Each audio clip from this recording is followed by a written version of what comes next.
गंगा नदी में नाव पलटी, एक महिला की मौत। भागलपुर के नौगछिया के 3 टंगा करारी गंगा घाट पर दर्शनीय धार में गुरुवार सुबह बड़ा नाव हादसा हो गया, जिसमें एक महिला की मौत हो गई। प्राप्त खबर के अनुसार इस हादसे में 30 लोगों को बचाया गया है, जबकि अभी भी 20 लोगों के लापता होने की खबर है। चुनाव प्रचार का आखिरी दिन, बिहार चुनाव के लिए प्रचार आज खत्म हो गया। इसके साथ ही अब नजरें शनिवार को होने वाले तीसरे चरण के मतदान पर पार्टियों का ध्यान केंद्रित हो गया है।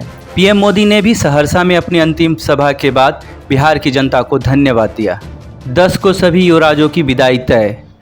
बिहार में चुनाव प्रचार के अंतिम दिन सीएम नीतीश कुमार ने तेजस्वी चिराग पर बड़ा हमला किया। मुख्यमंत्री ने कहा कि 10 नवंबर को बिहार के दोनों युवराजों की विदाई हो जाएगी।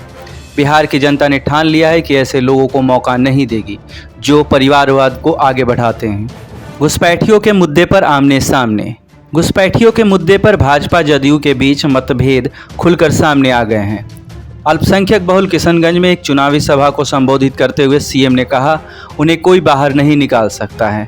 इससे पहले यूपी सीएम योगी ने घुसपैठियों को देश से बाहर निकालने की बात कही थी। नीतीश के स्कूल में जाते हैं गाय भैंस। लोजपा अध्यक्ष ने नीतीश कुमार के स्कूलों की दशा सुधारने पर सवाल उठाया है। चिराग पासवान ने कहा कि किसी अधिकारी या धन पशु का बच्चा सरकारी स्कूल में नहीं पढ़ता है। उन्होंने कहा कि जिन्हें वह स्कूल बोल रहे वह गाय भैंस चरने जाते हैं। चुनाव नहीं, बेरोजगारी आंदोलन। 10 लाख नौकरी देने के वादे के साथ बिहार चुनाव जीतने की उम्मीद की रथ पर सवार तेजस्वी यादव ने कहा कि यह चुनाव नहीं है, यह मौजूदा सरकार के खिलाफ बेरोजगारी आंदोलन है, जिसमें बिहार के युवाओं के आगे उन्हें हार माननी पड़ेगी। इस दौरान तेजस्वी ने एक बार फिर से पहली मीटिंग में 10 लाख नौकरी देने की बात कही। अमेरिकी चुनाव का फैसला कोर्ट में। अमेरिका में राष्ट्रपति के चुनाव पर विश्व की नजरें हैं। लोगों में उत्सुकता है कि इस बार कौन देश की गद्दी संभालेगा। चुनाव में अब तक न तो जो बाइडेन बहुमत पा सके हैं और न ही डोनाल्ड ट्रंप अपना कार्ड चला सके हैं। ऐसे में लेकिन इस पर फैसला अब कोर्ट तक पहुंच सकता है। बंगाल पहुंचे अमित शाह।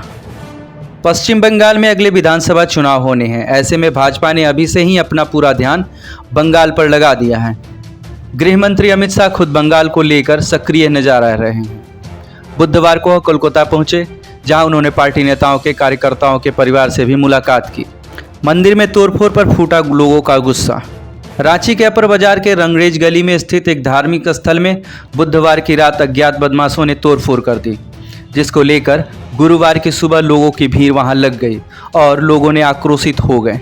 अपर बाजार की सभी दुकानें बंद करा दी गई हैं। लोगों के गुस्से को देखते हुए पुलिस ने भी अपनी जांच तेज कर दी है। 3 दिन में हरियाणा में 20 लोगों की संदिग्ध मौत। हरियाणा में 3 दिन में 20 लोगों की संदिग्ध मौत हो गई है। यह हादसा सोनीपत के 4 अलग अलग जगहों पर हुआ है।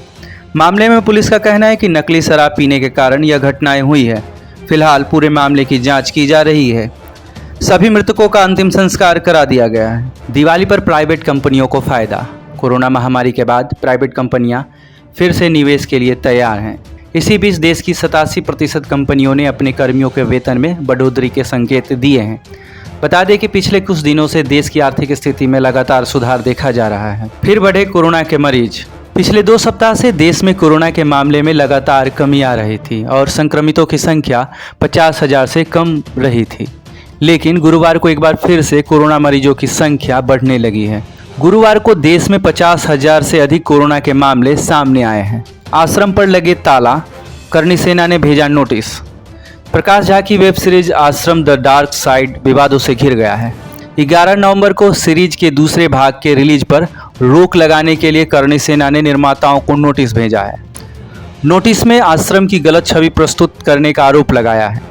बता दें, आश्रम में बॉबी देओल लीड रोल में हैं, जो कि भ्रष्ट संत बने हुए हैं। लंबे समय बाद फिल्म में दिखेगी जेनेलिया। रितेश देशमुख से शादी के बाद जेनेलिया फिल्मों से दूर है। अब उनके फैंस एक बार फिर से फिल्मों में देखने का मौका मिलेगा। पिता पुत्र के रिश्ते पर आधारित ड्रामा इट्स माई लाइफ में नाना पाटेकर हरमन बावेजा के साथ नजर आएगी। अनीस बज्मी द्वारा निर्देशित 29 नवंबर को जी सिने पर रिलीज किया जाएगा। आईपीएल का प्ले ऑफ आज। 13वें आईपीएल का पहला प्ले ऑफ मैच आज मुंबई और दिल्ली के बीच खेला जाएगा। 4 बार की विजेता मुंबई की टीम लगातार दूसरी बार सीधे फाइनल में जगह बनाने के इरादे से उतरेगी। वहीं दिल्ली की टीम भी पहली बार अंतिम 2 के सफर को आसान बनाना चाहेगी।